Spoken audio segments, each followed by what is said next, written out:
Boa noite. Boa noite, pessoal. Estamos ao vivo hoje para falar sobre ansiedade e vamos aqui chamar a nossa convidada especial, psicanalista Roberta.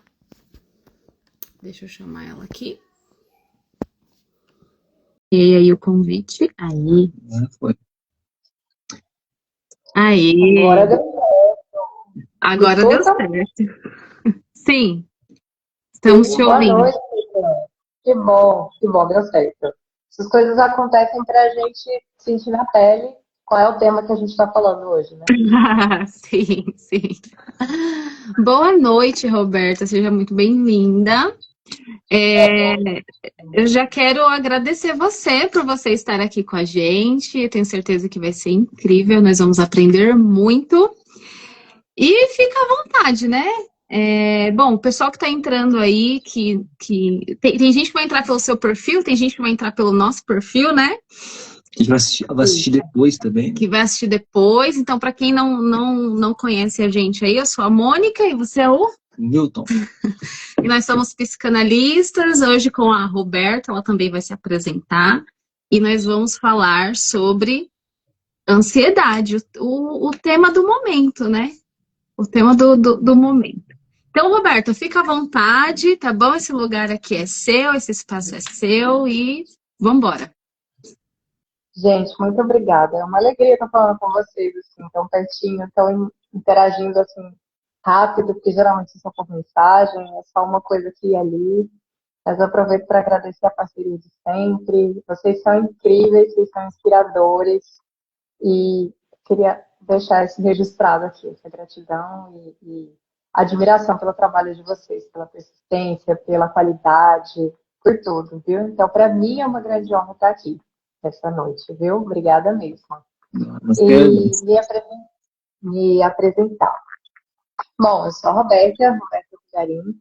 Eu sou psicanalista de formação livre, mas sou atualmente graduando em psicologia. Estou aí, como eu brinco, vendo a luz do fim do túnel no oitavo semestre. Acho que foi curioso. Eu comecei na psicologia, tranquei a psicologia, não queria ficar parada, ingressei na psicanálise, foi mordida pelo bichinho da psicanálise e tranquei a psicologia. Agora estou com os dois aí seguindo.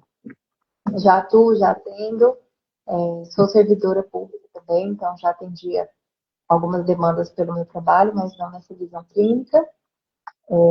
Isso no setor psicossocial da Defensoria Pública da União.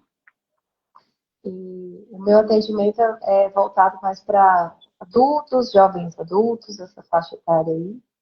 E meu interesse é muito por música, por isso que tem esse meu perfil que se chama Roberto Escuta, dessa ambiguidade, da escuta de música e da escutativa da clínica. E é isso, eu acho que já deu para dar um panorama geralzão aqui, né? Sim, sim, legal. É isso que você já está se apresentando aí já desde cedo, né? Mais cedo você teve uma outra palestra, né? Da BRAPS, né? Foi muito legal também. E agora está com a gente aqui para falar sobre um outro tema que vai ali percorrer um pouco do que você já falou mais cedo, né? Mas também com um outro enfoque, vai ser bem legal. Então, fica à vontade para falar, vou deixar aqui uma pergunta inicial, e aí a gente vai conversando, vai dialogando sobre o tema, tá? A intenção também é falar sobre outras questões que pode somatizar no corpo, né? Então, não somente a ansiedade, a gente pode aqui dialogar e falar sobre outras coisas, que eu acredito que muitas pessoas não têm esse conhecimento, porque aqui, nesse perfil, vem pessoas tanto da área, né, da psicologia, da psicanálise, quanto pessoas que estão interessadas na análise e interessadas nesse conhecimento, né? Então, às vezes nem busca a análise, mas busca entender, gosta desse assunto, gosta de ouvir, né? Então, fica à vontade, tá? Se acaso ir para outro caminho, outra coisa, não tem problema. E o pessoal que estiver aqui com a gente, já tem gente com a gente aqui assistindo, lance suas perguntas, se tiver dúvida, e mesmo sem dúvida, mande perguntas que eu tenho certeza que a gente vai tentar contribuir de alguma forma, tá? Então, para começar, vamos lá. Como podemos diferenciar de forma clara o medo da angústia dentro de uma perspectiva psicanalítica? Ah, então, essa pergunta eu estava comentando com você, né, Nilton? Que essa questão de medo, de angústia, foi a que mais travou, assim, né? As outras já estavam, assim, praticamente com a resposta na ponta da língua, mas eu tive que parar para pensar. Mas veja bem, de uma perspectiva psicanalítica, e eu vou falar para os colegas, a diferenciação é o objeto. Né? O medo, ele é específico. O objeto do medo é uma coisa palpável, uma coisa descritiva, é uma coisa que se aproxima ali do mundo real.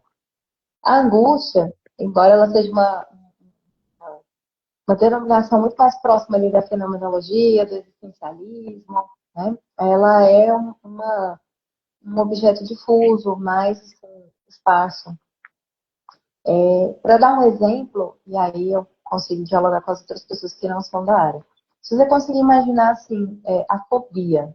A fobia é um medo muito aumentado. Geralmente você tem fobia de algo, de barata, de agulha, de tirar sangue.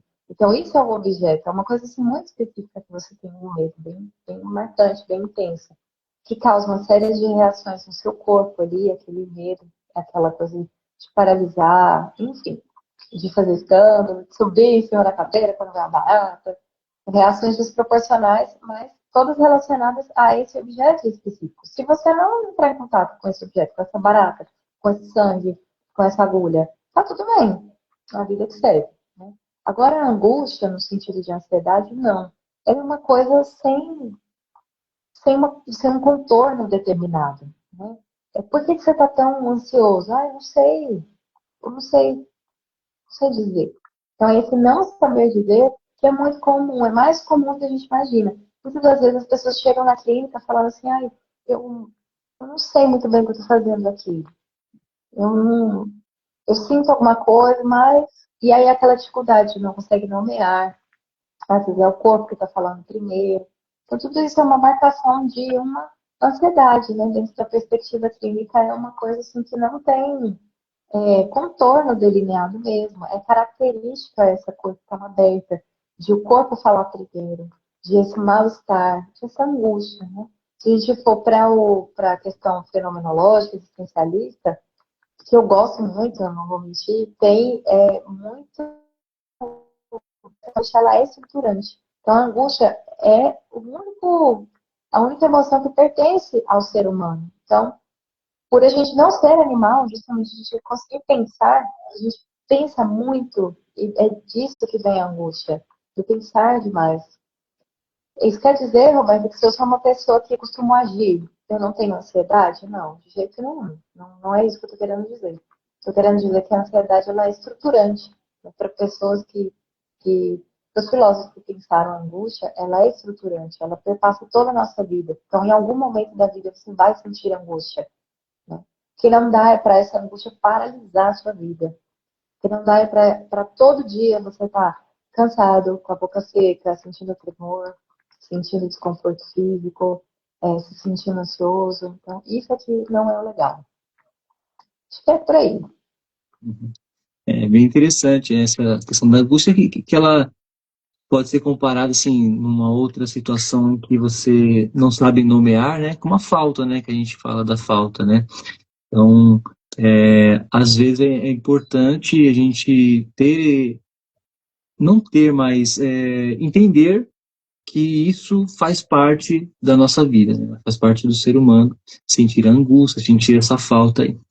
Legal. Sim. E pensando já então sobre isso, né, o medo da angústia, e aí a gente entrou na questão que quando vem essa angústia e vem a ansiedade, o que seria então a ansiedade, né, dentro de um olhar psicanalítico, e, e tentar aqui falar para os colegas, para o pessoal que assiste a gente, de como isso é muito comum, né? Muito comum que as pessoas, porque tu não fala assim, eu não sou ansioso, eu não tenho ansiedade, né? Eu não sou ansioso, não, eu não sou ansioso. Aí você vai conversar um pouquinho, você já percebe o quanto a pessoa é, mas porque fica muito criou-se uma questão da ansiedade um pouco mais exagerada, assim, né? Um negócio mais exagerado, né? Como se fosse um transtorno de ansiedade. E aí as pessoas pensam que não tem ansiedade. Então, vamos tentar aqui dizer, pessoal, o que é ansiedade e como isso, então, ele somatiza no corpo da pessoa. Sim, Nito, muito legal você ter falado sobre isso, porque a gente é da área, né? Então, como que o nosso emocional pode afetar tanto o nosso corpo, né? E em que grau, em que medida isso afeta? Então, é verdade, é muito comum a pessoa falar assim, não sou ansioso, né? E querer dizer com isso, eu não tenho um transtorno de ansiedade.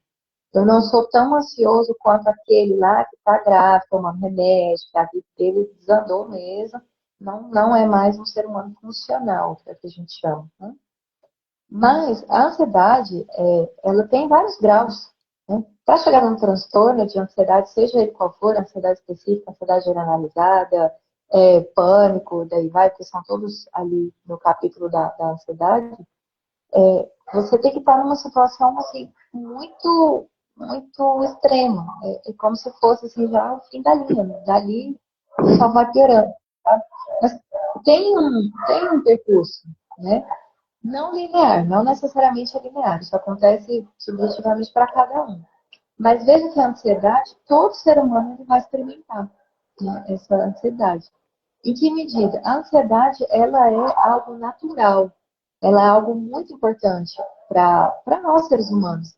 É a ansiedade que vai dar esse alerta para o nosso sistema nervoso de ativar esse sistema chamado de luta ou fuga, né? Então, quando você se depara com uma situação que te causou uma ansiedade, você vai ter que decidir entre ficar, né, permanecer e lutar ou fugir. Existe um terceiro fator chamado congelar, mas esse daí não é o objetivo falar dele agora. Mas tem essa. Rapidamente ali seu corpo faz essa leitura, né? Seu sistema nervoso faz essa leitura. Eu devo me preparar para lutar ou eu devo me preparar para fugir, né, dessa situação? Então, quando a gente pensa assim, num cenário extremo, é como se fosse uma herança genética dos nossos ancestrais para a preservação da nossa própria vida. Imagina que você é uma pessoa do tempo das cavernas, você saiu para se alimentar, você precisa fazer o quê? Caçar. Não tem buffet, não tem McDonald's, não tem restaurante nesse tempo. Você precisa caçar. Quando você vai caçar, o que você compra? Outros predadores, que eram ameaçadores para o ser humano também. Né? Então, vamos supor, você está na frente de um leão. O que você vai fazer? Você vai enfrentar esse leão ou você vai fugir? Essa é uma situação de luta e fuga. Então, o nosso sistema nervoso ele faz esse cálculo muito rapidamente de estimativa de sobrevivência. Pode não ser um leão, pode ser um cavalo, pode ser qualquer outro animal ali selvagem. Se eu virar a menor das possibilidades que eu tenho de vencer e aquilo ali virar uma comida, eu vou partir para cima. E se eu entender que a minha vida está sob risco, que eu não tenho recurso ali suficiente para preservar minha própria vida, eu vou fugir. Isso não é vergonha nenhuma. Né? Diz o ditado, melhor escapar fedendo do que morrer cheiroso. Então você escapa. Né? Isso é ansiedade. É esse sentimento, né, muito próximo disso, de você calcular se é uma situação de permanecer e lutar ou de fugir e preservar a sua vida. E aí, quando a gente fala nos dias de hoje, a gente tem vários leões aí, várias situações de risco, elas não são reais. Né? E isso causa angústia no tempo moderno. Né? O cérebro da gente ele não foi feito para, no termo da neurociência, uma superexcitação. Ele não foi feito para ter estímulo toda hora. Então, é como se toda hora a gente estivesse falando para o nosso cérebro, tem um leão. Ai, meu Deus, vou lutar ou vou fugir? 5 minutos depois, tem um leão. Vou lutar ou vou fugir? Segundos depois. Né? Então, a gente não tem um tempo de descanso para o cérebro. Isso vai se registrando por todo o nosso organismo, de que eu preciso lutar ou eu preciso fugir. Isso vai causando um estresse no organismo profundo. É um estresse profundo. E daí vem a ansiedade de uma forma patológica, como a gente conhece hoje em dia. Né? Então, essa avaliação que não é real. Por exemplo, eu tenho uma palestra para dar hoje. O meu corpo pode entender. Olha, é uma situação de risco. Você vai ter que se expor na internet, você vai ter que se expor àquele público, você vai falar para aquele público. Né? Então, vem uma situação de ansiedade. Né? E, nesse momento, é que a gente precisa de uma regulação emocional, que a gente precisa de um ajuste emocional ali, para poder olhar que há algo bom nessa ansiedade. Essa ansiedade é que vai me perguntar, você está preparado para falar? Você vai falar besteira ou você estudou o seu tema? Né? Você vai comparecer lá no horário? Você já testou o seu equipamento? Você se comprometeu com esse pessoal? Você está preparada para tirar dúvidas? Se eu te perguntar alguma coisa e você não souber responder, o que você vai fazer? Então, essa angústia, ela é boa no sentido de preparar você melhor para a situação. E aí, sim, você ter todo um manejo de pensar, não, eu me preparei para essa palestra, eu sei o que eu vou falar, minha conexão tá boa, tá tudo certo, eu vou lutar. Mas não é um eu vou lutar no sentido assim, eu preciso acabar com essa situação, preciso matar o meu leão por dia aqui. Não, é simplesmente lembrar que eu vou permanecer, porque foi para isso que eu me preparei. Então você faz um ajuste daquilo que seja real. Então essa ansiedade, permanecer, é o somatizador, é que é o lado ruim da ansiedade. É quando a gente não consegue fazer esse ajuste, sabe? É quando você está diante de uma situação, por exemplo, eu tenho um boleto para pagar uma conta, e aí dá aquele tirinete no coração, você pensa, o que eu vou fazer com mais esse boleto? Quando, na verdade, você tem que parar e pensar. Eu estou nervoso porque eu vou ter que gastar dinheiro, porque eu não tenho dinheiro, porque eu vou ter que procurar outros recursos. Então, você fazer uma leitura real da situação. Não, eu tenho dinheiro, é porque o dinheiro estava guardado, porque essa conta não estava esperando. Ah, então você tem dinheiro.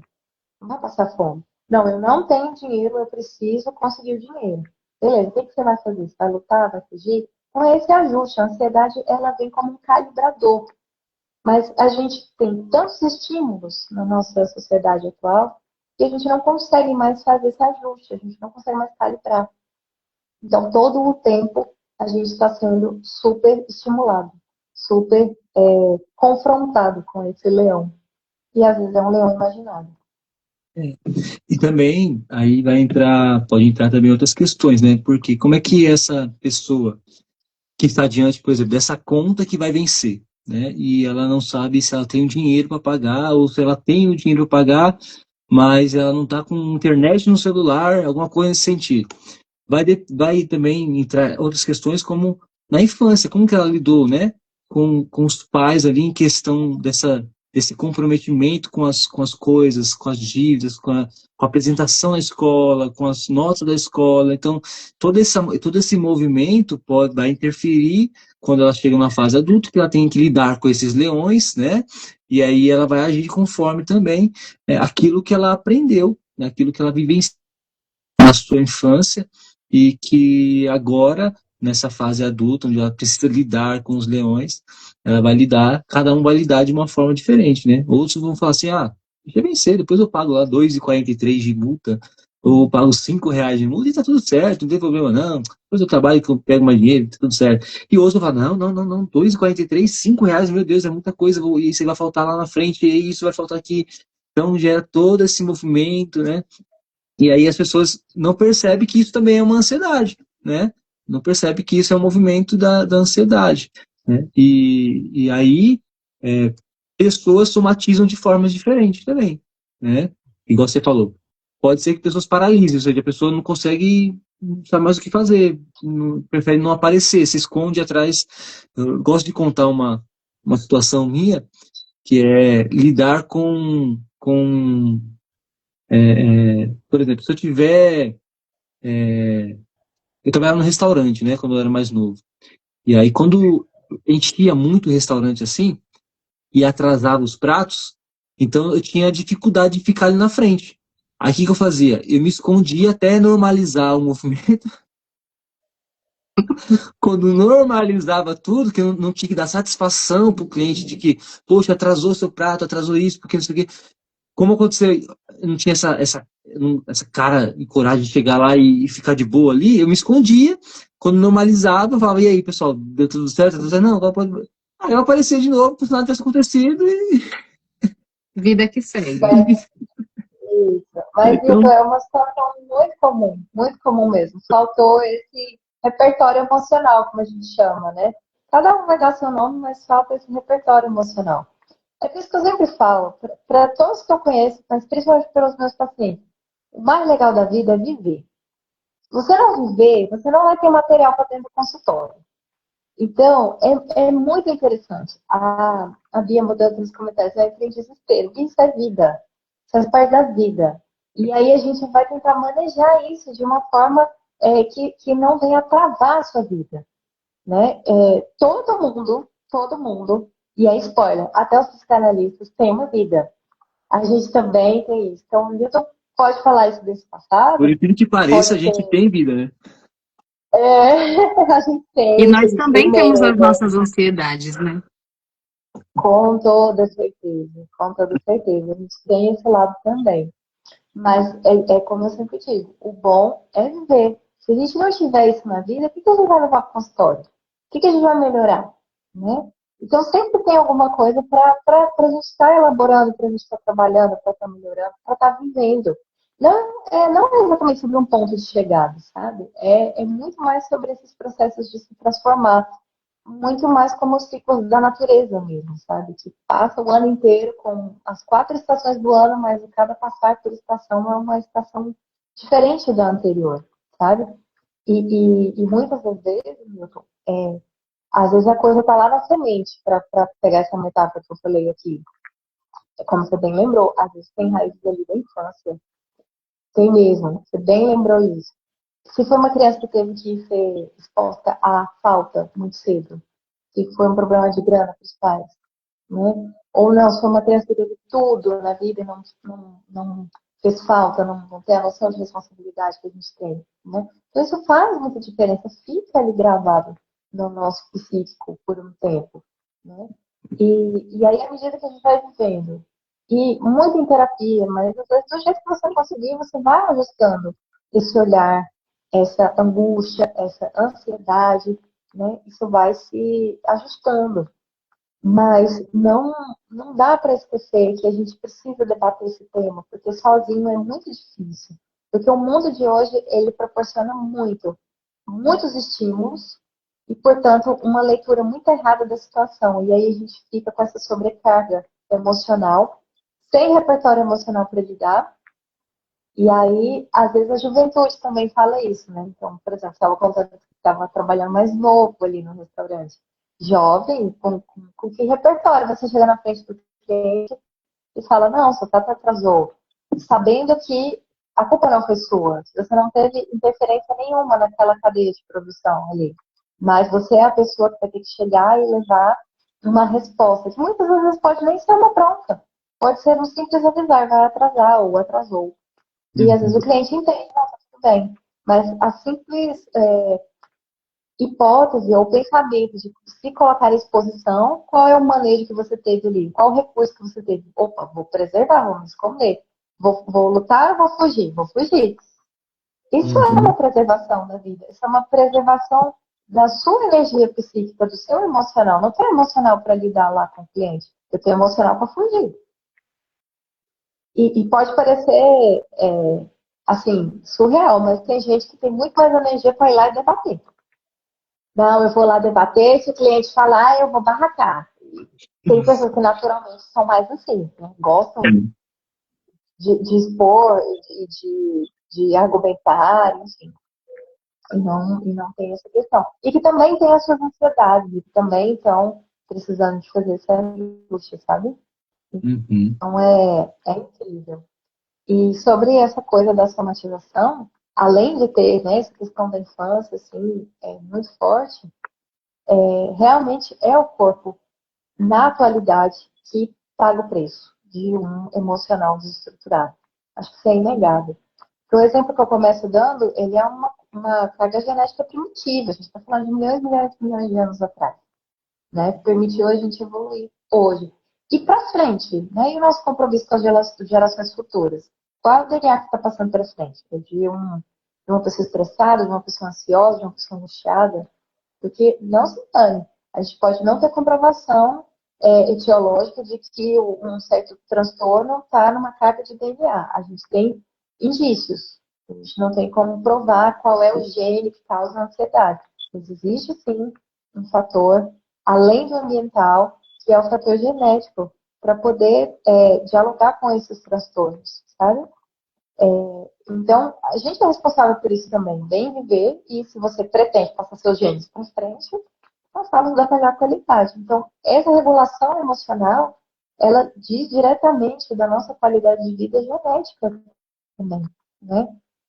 E quando a gente não tem isso, é o exterior do nosso corpo que acaba pagando esse preço, por assim dizer. Né? Uhum. Sim.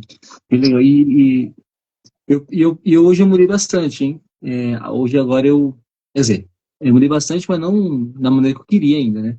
Mas hoje eu gosto de lidar com situações no trabalho em que eu tenha que argumentar, que eu tenha que resolver alguma questão, algum problema, né? Porque eu busquei bastante essa questão desse conhecimento. No restaurante, a medida que eu tomei foi, quando eu percebia que já ia encher o salão, então eu falava para o pessoal, ó, o prato vai demorar tantos minutos, tantos minutos. Você gostaria de esperar? Você quer ficar mesmo? Você quer pedir uma porção antes? Você quer tomar bebida antes? Você quer fazer algum movimento, tomar alguma coisa antes, enquanto não chega o seu prato? Você quer que eu consiga adiantar? Esse aqui eu não consigo adiantar. Aí a pessoa escolhia, não, pô, obrigado por ter avisado, mas pra gente esse tempo não dá pra esperar. Aí a pessoa ia para outro lugar. Ou o outro falou, não, a gente fica aqui ouvindo a música, a gente toma uma cervejinha, toma um negócio, já tudo certo, né? Então foi uma das maneiras que eu consegui ali, entendi aí que dava para fazer para amenizar a situação, mas ainda não é algo que é 100% curado, né? Vamos assim dizer. Curado não, mas resolvido, né? É interessante eu ter usado esse termo de cura, porque não é um defeito. A É. gente não está quebrado. Uhum. Não é uma Não está doença, quebrado. né? Exatamente. Faz parte da vida. Faz parte da vida. Né? Sim. Então, é muito legal isso, Milton, você falar isso. Porque você acabou, assim, estou presumindo aqui, que não foi em terapia que você pensou nesse recurso, nessa maneira. Não. Pois é, mas é isso que eu estou falando. A vida acontece. A vida acontece. É claro que dentro da clínica, o potencial é bem maior. A gente tem passos assim de desenvolvimento galopantes. Mas a gente acaba encontrando um meio. A gente acaba encontrando um meio. Quando a gente é muito jovem, a gente não tem essa maturidade, essa percepção, essa bagagem emocional, a gente fica meio capengando, assim, né? Então, eu me lembro que eu mais nova, para fazer uma prova, era uma dor de barriga. Semana de prova, semana de dor de barriga. Eu ficava muito nervosa para fazer prova. Eu realmente tinha esse sentimento, assim. E até hoje. Aí você leva para a vida adulta. Você, sei lá, uma prova de concurso público, dor de barriga.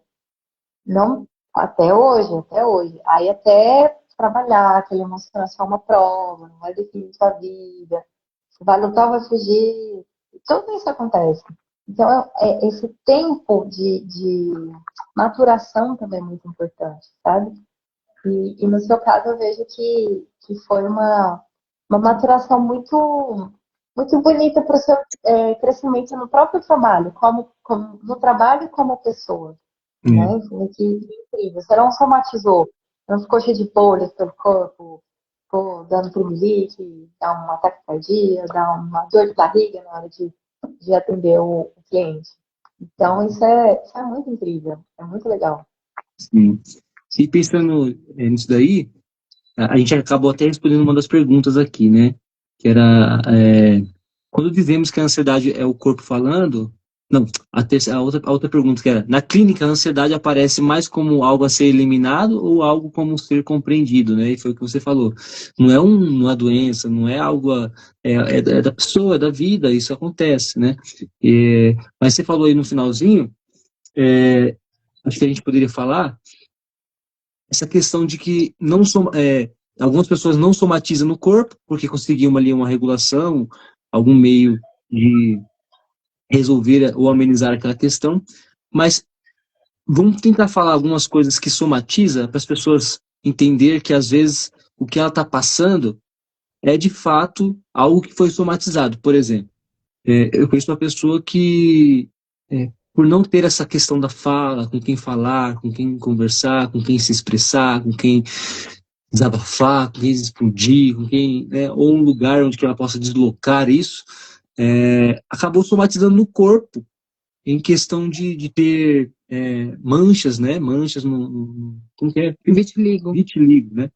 Então, assim, e foi constatado nos médicos, todos os médicos falaram assim, ó, não tem causa aqui, a causa é emocional. A causa é emocional, você precisaria de uma terapia, né? E muitas pessoas não associam isso, né? Não percebem que tem muitas coisas que a pessoa procura um médico, o médico tenta algumas coisas e fala, não vejo causa aqui. Sim. Já é difícil a pessoa procurar um médico e quando procura ter uma resposta dessa é bem doloroso, né? Hum. Mas a grande maioria das doenças autoimunes são assim.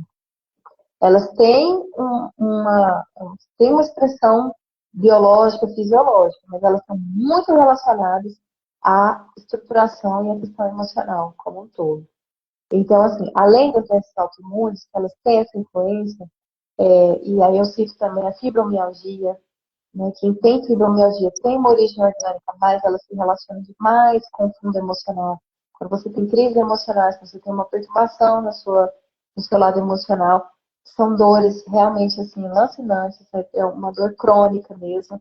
Mas que não deveria doer tanto assim, mas dói porque o seu emocional intensifica aquela dor, né? Então, isso traz um desconforto assim, na vida, perde qualidade de vida. Mas, além disso, eu acho que o mais interessante são aqueles sintomas que passam bem despercebidos, sabe, doutor e Mônica? Porque o corpo, ele fala, de verdade. E às vezes ele fala de uma forma silenciosa, ou de uma forma bem discreta. Melhor dizendo assim, bem discreta. Então, às vezes é uma dor de cabeça constante. Quando, eu já sei que dia 5 é o dia de pagar a conta. Dia 4 me dá uma enxaqueca. Todo dia 4 eu tenho uma enxaqueca. Você viu a moda agora para curar enxaqueca? Não, Sofia, me conta. Você pega o prendedor e coloca aqui na sobrancelha, assim, ó, vários prendedores, assim, ó. É mesmo? Gente do céu. Nossa, mas então o Harvard está precisando de predador, então. Agora vamos curar todo mundo. Gente, Agora ficou com que fácil. técnica? Ficou, né? Que técnica é essa? Se não curar dor de cabeça, vai pelo menos fazer você Alguma coisa transferir vai a dor fazer. para cá, para doer Transferida. aqui, e aí você É, presta atenção nessa dor e esquece a dor da cabeça. Só pode ser isso. igual o gelo, né? Pega o gelo, põe na mão. Isso desfoca a atenção. Não, enfim.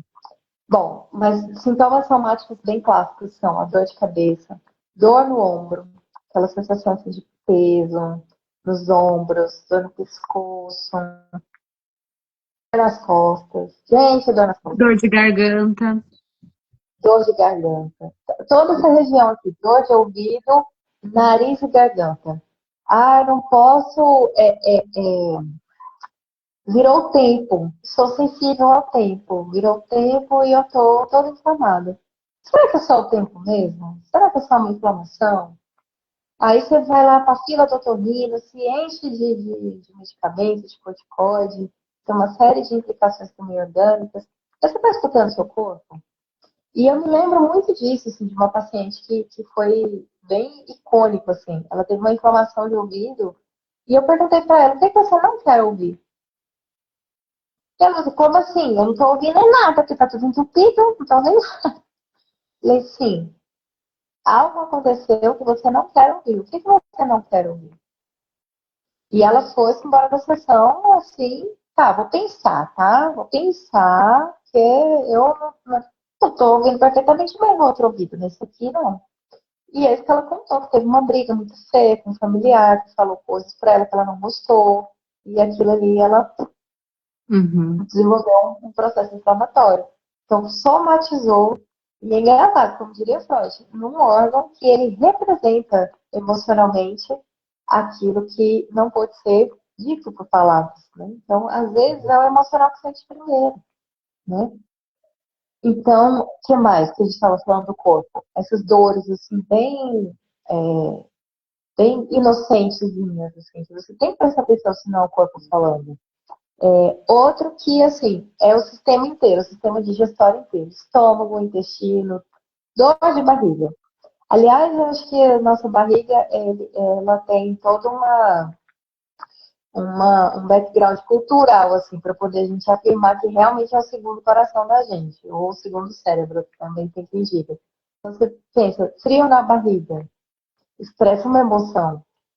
sinto borboletas no estômago, expressa uma emoção.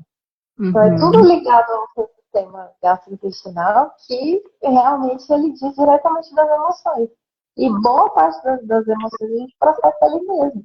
Então, tem esse sentido, assim, essa emoção diferenciada ali na barriguinha mesmo. Tem gente que, assim, vários casos.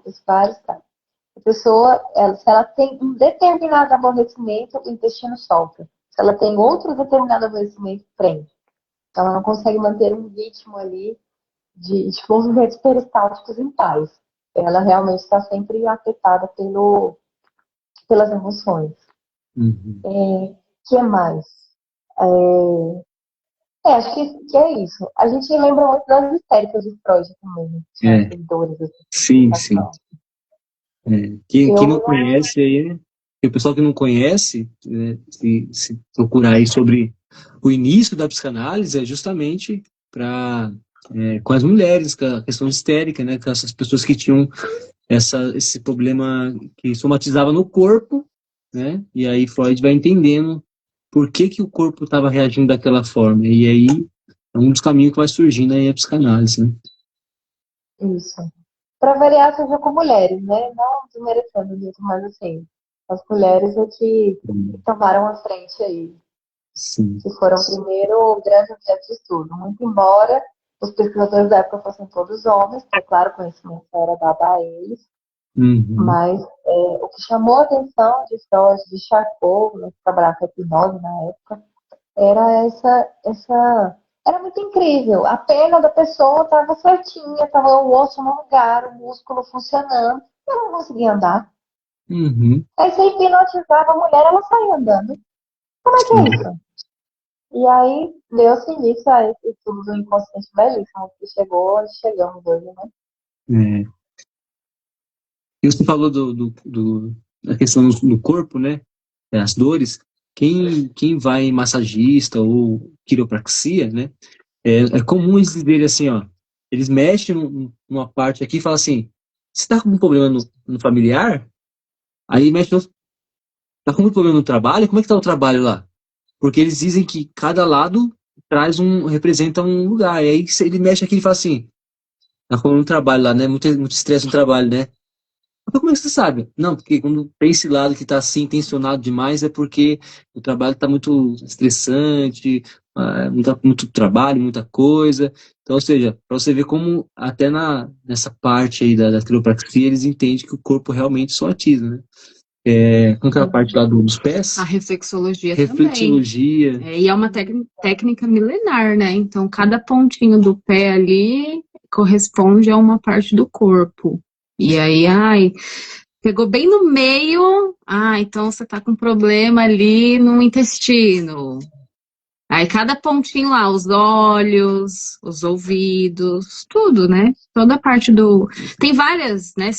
Para quem tiver interesse aí, jogar aí, dar um Google, tem os mapas, né, da reflexologia, e lá tem bem certinho, assim, ó, cada pontinho do pé.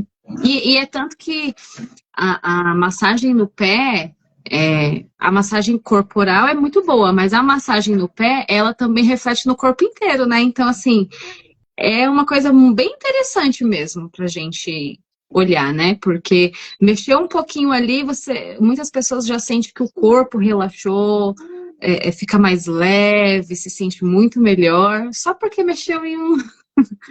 Então, eu sou suspeita pra falar, não posso falar muito de massagem no pé. Como que é, Mônica? Me conta o segredo aí. Não, porque eu amo massagem no pé, né? Inclusive, eu já estudei um pouquinho também sobre as massagens, eu trabalhava com isso há um tempinho atrás, né? E a reflexologia. Então, massagem no pé, assim, é sensacional. Quem não... Tem pessoas que não gostam, né? Mas quem ainda não teve essa experiência, eu recomendo que tenha, porque realmente...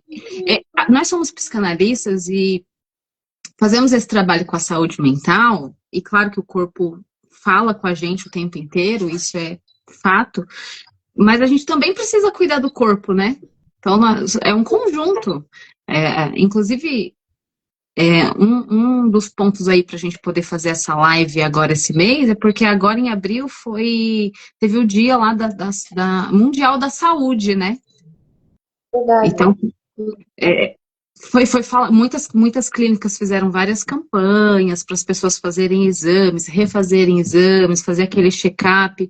Então, eu recomendo também para os meus pacientes que, olha, cuide do corpo também, né? Precisa, é importante. Porque aí nós somos um conjunto, né? Um tá denunciando o outro, caguetando o outro, né? Pior que é. É caguetando mesmo, eu acho que não tem outra palavra. Você sabe que a fala de Mônica me lembrou muito Bion, né? Que um dos psicanalistas bem famosos é esse autor chamado Bion. E esse autor, ele tem uma história assim, muito incrível com esportes, com competição. Então, sempre ele queria ser um grande competidor, tudo ele queria ser o melhor. E então, ele tinha um corpo atlético, ele ganhava competições, ele era o melhor do melhor. Numa questão ali afetiva com a mãe e tudo mais, ele tinha esse deslocamento aí para os esportes. E ele traz isso para a clínica dele. Muitos anos depois, quando ele largou essa coisa de competição, ele falava: não tem como ter saúde mental se você não tiver saúde física. Então, ele sempre falava para todos os pacientes dele: está se cuidando? Está fazendo atividade física? E é muito importante quando você fala desse conceito da saúde, Mônica, porque a gente sai de uma perspectiva de uns 20 anos atrás, onde saúde e atividade física queria dizer assim, atividade física é uma coisa estética. É para o marombado, é para você ficar com o corpo definido, é para você ficar atraente, é um outro local. E hoje em dia a gente já sabe que, como Bion já falava há muito tempo atrás, e outros antes dele, mas Bion muito escancaradamente, falava que não dava ter saúde mental sem saúde física, é que a gente entende hoje esse cuidado físico como um local de saúde.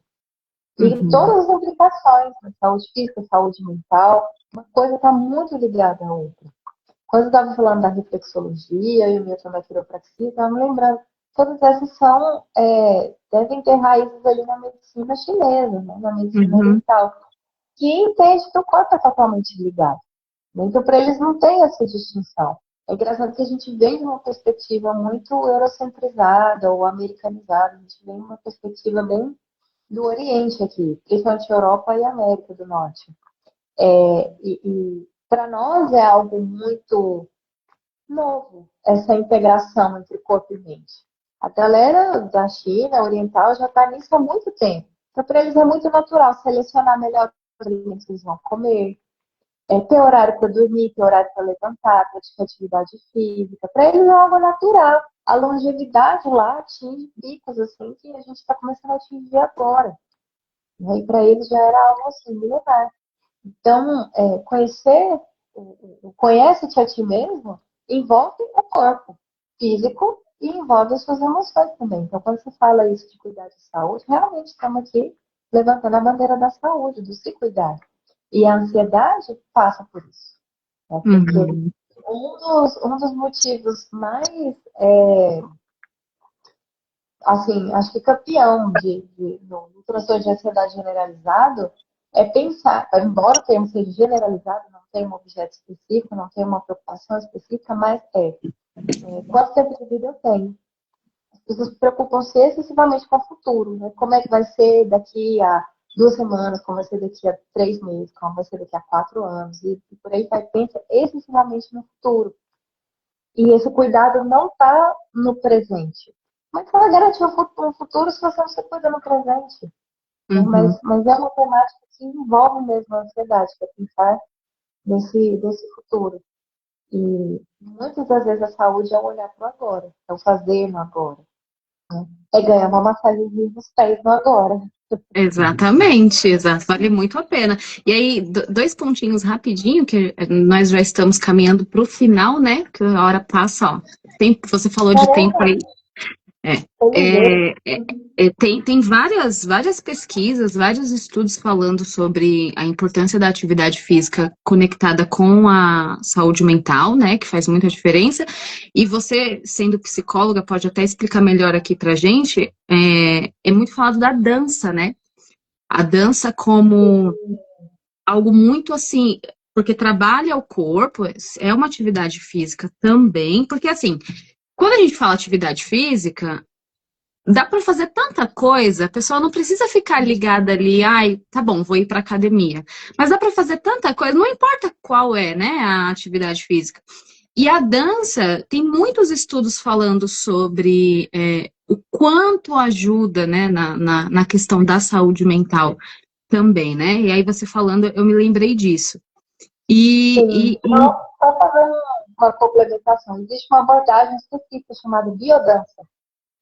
É trabalhar todo o corpo em prol do emocional por meio da dança. Então, é fantástico essa abordagem, conheço eu aplicadores dela. penso também, eu penso também que porque envolve música, né?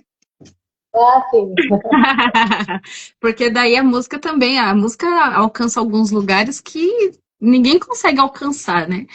E aí envolve Aí música é com que, atividade física, pode falar. aí é que eu digo que eu sou suspeita, viu? Agora eu sou suspeita, porque envolveu música, um dos meus estudos favoritos é a psicologia da música.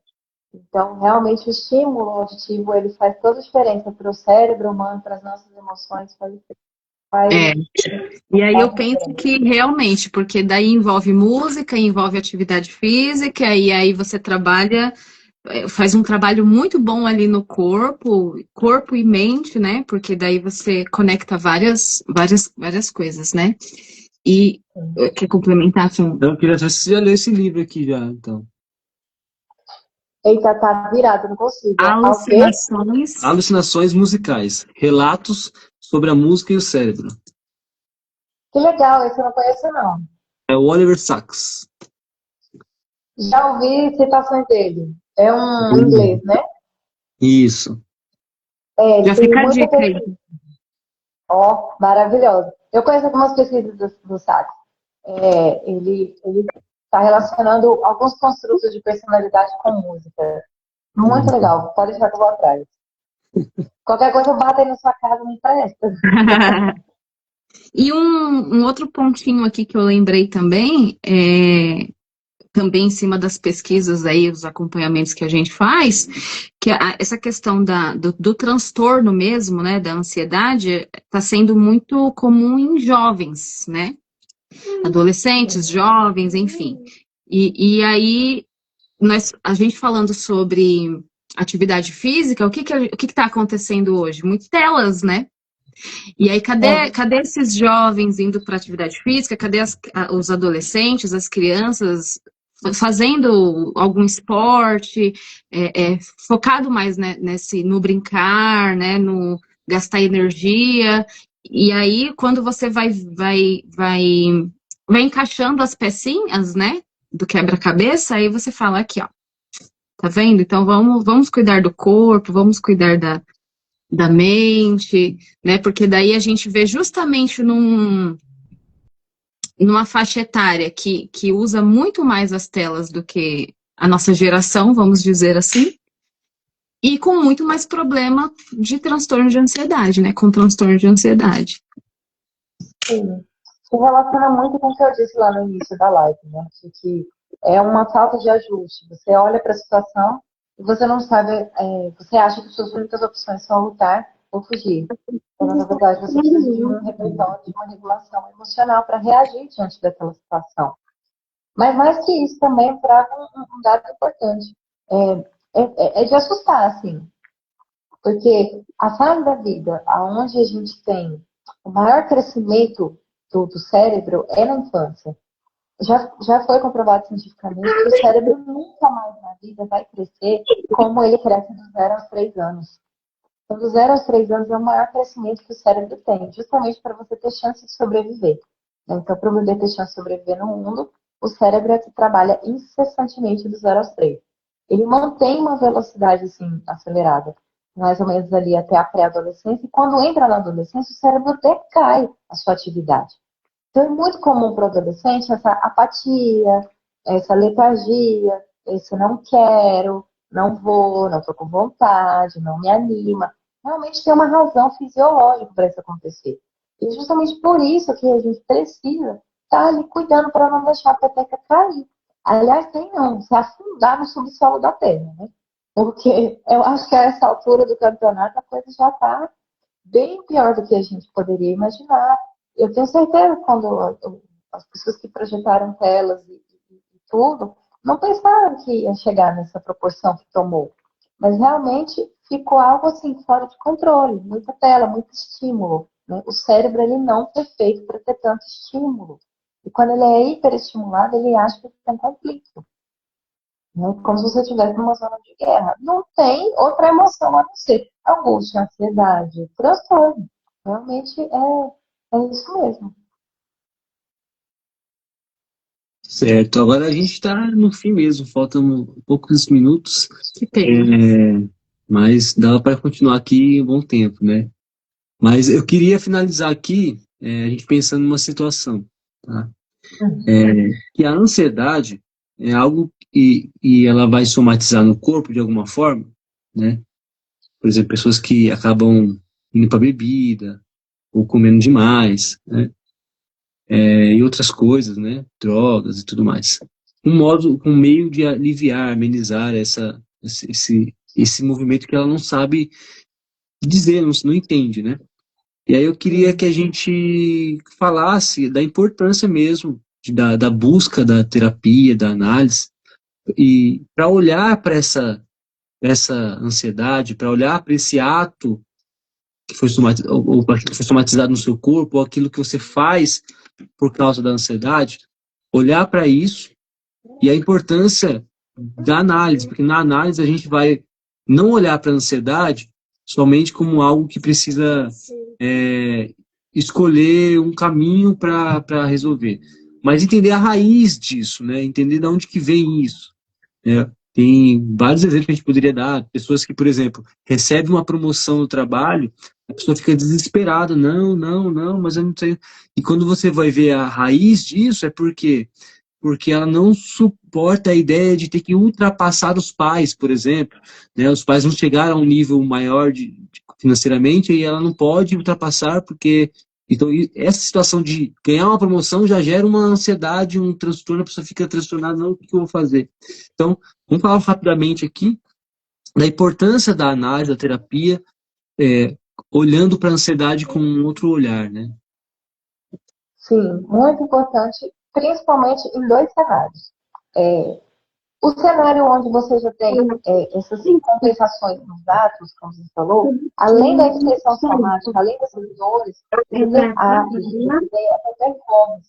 Então, você vai para as bebidas, compulsões, exageros, vícios. Esse já é um nível onde já está se gritando por ajuda. Realmente, a intervenção ela tem que vir o mais rápido possível, de preferência multidisciplinar, né, e bem assertiva. Geralmente espera-se que esse problema se estoure, o problema fique muito pior do que já é para poder procurar ajuda. O que me leva a um outro cenário. Percebeu alguma coisa que está desconfortável, procure análise, né? A análise, a gente não vai ficar captando só a infância, não. Ao contrário do que muitas pessoas pensam, acham que a gente vai achar os problemas todos na infância, não vai resolver. Ah, porque eu era assim na infância. Então tá, você era assim na infância, não tem mais como mudar a infância. Não, minha gente. Não é assim que funciona. A gente tem essa leitura de que a gente vai buscar na infância alguns elementos para compor aquela análise, aquela sessão, aquele acompanhamento.